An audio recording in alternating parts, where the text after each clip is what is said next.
আসসালামু আলাইকুম রহমতুল্লাহ। সম্মানিত ভিউয়ার্স, আজকে একটি গুরুত্বপূর্ণ কথা নিয়ে আপনাদের সামনে উপস্থিত হলাম। সাম্প্রতিক একটা ভিডিও ভাইরাল হয়েছে সোশ্যাল মিডিয়াতে। সেটা হচ্ছে রাসেলস ভাইপার সাপ। রাসেলস ভাইপার সাপকে নিয়ে মানুষ বইয়ে কতটুকু আতঙ্ক হয়ে আছে সেই বিষয় নিয়ে একটু আলোচনা করব আপনাদের সামনে।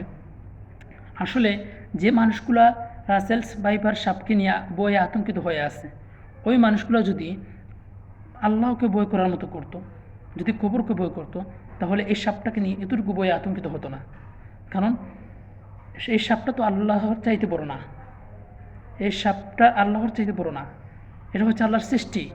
যদি আমরা আল্লাহকে ভয় করি, এই রাসেলস ভাইপার সাপ কেন, এর চাইতে ভয়ঙ্কর কোনো সাপ আসলেও আমাদের কোনো ক্ষতি করতে পারবে না। সো আমরা সবসময় এই আল্লাহর সৃষ্টিকে এতটুকু ভয় না করে আমরা সবসময় আল্লাহকে ভয় করব, কবরকে ভয় করব। কারণ কবর তো আমাদেরকে প্রতিনিয়ত ডাক দিয়ে বলে, আনা বাই দুধ, আমি হচ্ছি পোকামাকড়ের ঘর, আমার কাছে আসতে হলে তোমরা বুঝে শুনে আসতে হবে। সো আমরা কবরকে ভয় করব, বেশি বেশি করে আল্লাহকে ভয় করব, আল্লাহর সালাত আদায় করব, আল্লাহর জিকির ফিকির করব। তাহলে এই রাসেলস ভাইপার সাপ কেন, এর চেয়ে ভয়ঙ্কর হলেও আমাদের কোনো কিছু ক্ষতি করতে পারবে না। একবার চিন্তা করেন যে এই সাপটাই তো কতটুকু ভয়ঙ্কর সাপ আল্লাহ আমাদের জন্য কবরে রেখেছেন, এবং কবরের আযাবগুলো কত ভয়ঙ্কর হতে পারে আমাদের জন্য, সেটুকু একটু চিন্তাধারা করি। এই কবরকে নিয়ে একটু চিন্তাধারা করলে আসলে আল্লাহর সৃষ্টিকে নিয়ে আমরা এতটা আতঙ্কিত হব না। আমরা সবসময় আল্লাহকে ভয় করব।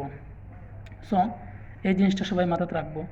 এবং যে সাম্প্রতিক এই ভিডিওটা যে সোশ্যাল মিডিয়ায় ভাইরাল হয়েছে, এইদিকে আমরা কান না দিই, এই ভিডিওগুলো আমরা না দেখি, আমাদের সন্তানদেরকে না দেখিয়ে আমরা তাদেরকে সান্ত্বনা দিই যে রাসেলস ভাইপার সাপ ওটা হচ্ছে আল্লাহর সৃষ্টি, ওটাকে ভয় করার আগে আল্লাহকে ভয় করো। আল্লাহ হচ্ছেন সৃষ্টিকর্তা, আর ওটা হচ্ছে আল্লাহর সৃষ্টি। তা আমরা দেখা যাচ্ছে যে আমরা আল্লাহকে যতটুকু বই না করি, আমরা সাপটাকে ততটুকু বই করতেছি। সো এটা করা যাবে না। সো সবাই ভালো থাকেন, সুস্থ থাকেন। খুদা হাফেজ।